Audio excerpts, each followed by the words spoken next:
Hello নমস্কার বন্ধুরা, কেমন আছেন সবাই? আশা করছি সবাই ভালো আছেন, আমিও ভালো আছি। তো বন্ধুরা চলে এসেছি কিন্তু রান্নার কাছে। দেখুন আজকে তো রবিবার, সবজি রান্না করব। আলু, মিষ্টি কুমড়া আর কাঁচকলা, আর এখানে আছে ডাঁটা, আর এদিকে আছে কুমড়ো শাক। এই সব কিছু দিয়ে একটা শুক্তো রান্না করে নিলাম। এখন দিয়ে দিচ্ছি কেটে রাখা আলুগুলো আগে।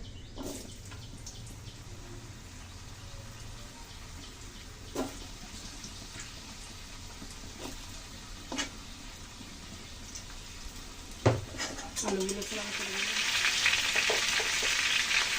হলুদ দিয়ে দিলাম সামান্য।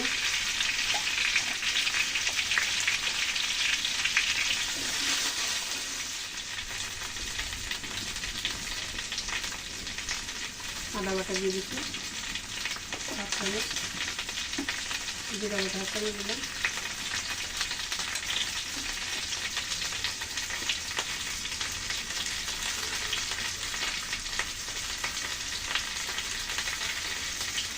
লঙ্কা দিলাম 1 চামচ,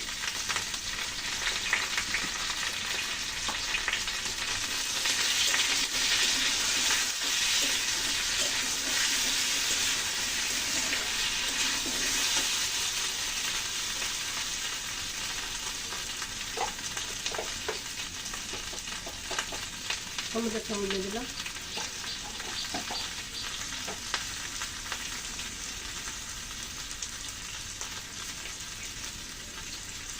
নারকেল বাটা 1 চামচ দিচ্ছি। দেখুন কত সুন্দর একদম, আমি তো শিল পাটা দেখে নিয়েছি একদম মিহি করে।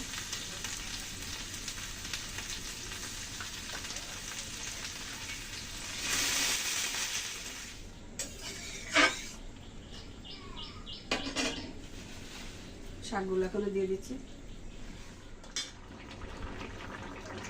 এখনো দিয়ে দিচ্ছি সরিষা বাটা,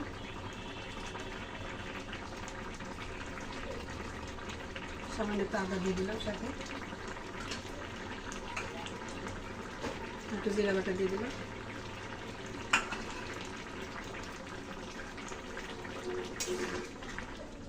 ভালো করে সব কিছু মিশিয়ে নিয়ে একটু রান্না করে তারপর নামিয়ে নেব।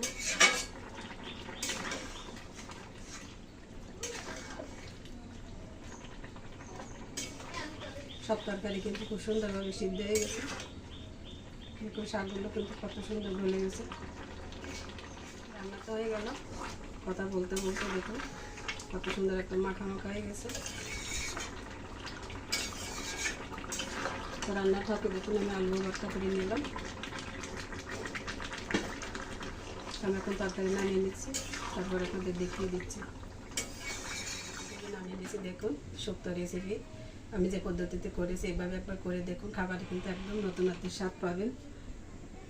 তো আমরা কড়াইতে দেখুন পরিষ্কার করে আবার তেল দিয়েছি, তেলের ভিতরে সামান্য একটু হলুদ দিয়ে নিয়েছি, কচু শাকগুলো রান্না করে নেব। গরম হয়ে গেছে, দিয়ে দিচ্ছি ফোড়নে রাঁধুনি আর শুকনো লঙ্কা,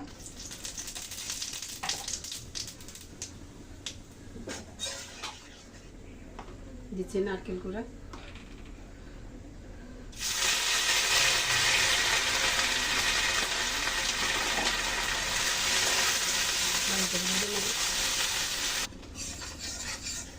নারকেলকে ভালো করে ভেজে নিলাম। এখন দিয়ে দিচ্ছি থেতো করে রাখা কাঁচা লঙ্কা,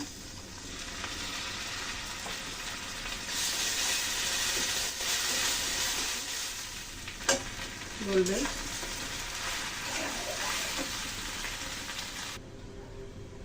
ঢাকা দিয়ে দিয়েছিলাম, তুলে নিলাম।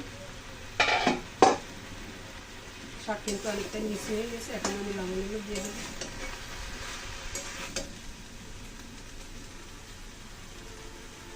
লবণ দিলাম এই পরিমাণ মতো,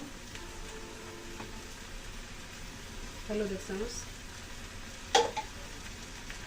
চিনি 1 চামচ দিয়ে দিলাম। কচু শাক কিন্তু একটু মিষ্টি হলে কিন্তু খেতে দারুণ লাগে, ওই জন্য একটু মিষ্টি দিয়ে দিলাম।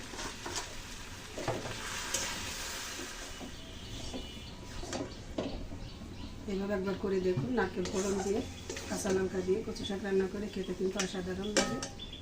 চুলা বন্ধ করে দিলাম। তো বন্ধুরা এই যে কচু শাক নামিয়ে নিয়েছি, কালার দেখুন শাকের কত সুন্দর একটা কালার এসেছে। তো বন্ধুরা সব রেসিপিগুলো আবার আপনাদের দেখিয়ে দিচ্ছে একগুলোকে। তো এই যে দেখুন সবজি, শুক্তো রেসিপিটা কেমন হয়েছে কমেন্ট করে বলবেন। আর এই যে পাশে টক, এটা তো আপনাদের দেখায়নি, বললাম তো ক্যামেরাটা কাছে ছিল না মোবাইলটা, সেই জন্য দেখাতে পারিনি। কাঁচা আম দিয়ে পাতলা টক, এটা কিন্তু খাবার শেষে দারুণ একটা প্রশান্তি এনে দেয়। আর এই যে আলু ভর্তা। তো বন্ধুরা, সব মিলিয়ে আজকে আমাদের এই রেসিপি আপনাদের কাছে কেমন লেগেছে কমেন্ট করে জানাতে ভুলবেন না। তো সবাই সুস্বাস্থ্য মঙ্গল কামনা করে আজকের মতো এখানে রাখছি। ফিরে আসবো বেঁচে থাকলে আবার নতুন কোনো রেসিপি নিয়ে। ততক্ষণ ঈশ্বর সবাইকে ভালো রাখুন, সুস্থ থাকুন। ধন্যবাদ সবাইকে, নমস্কার।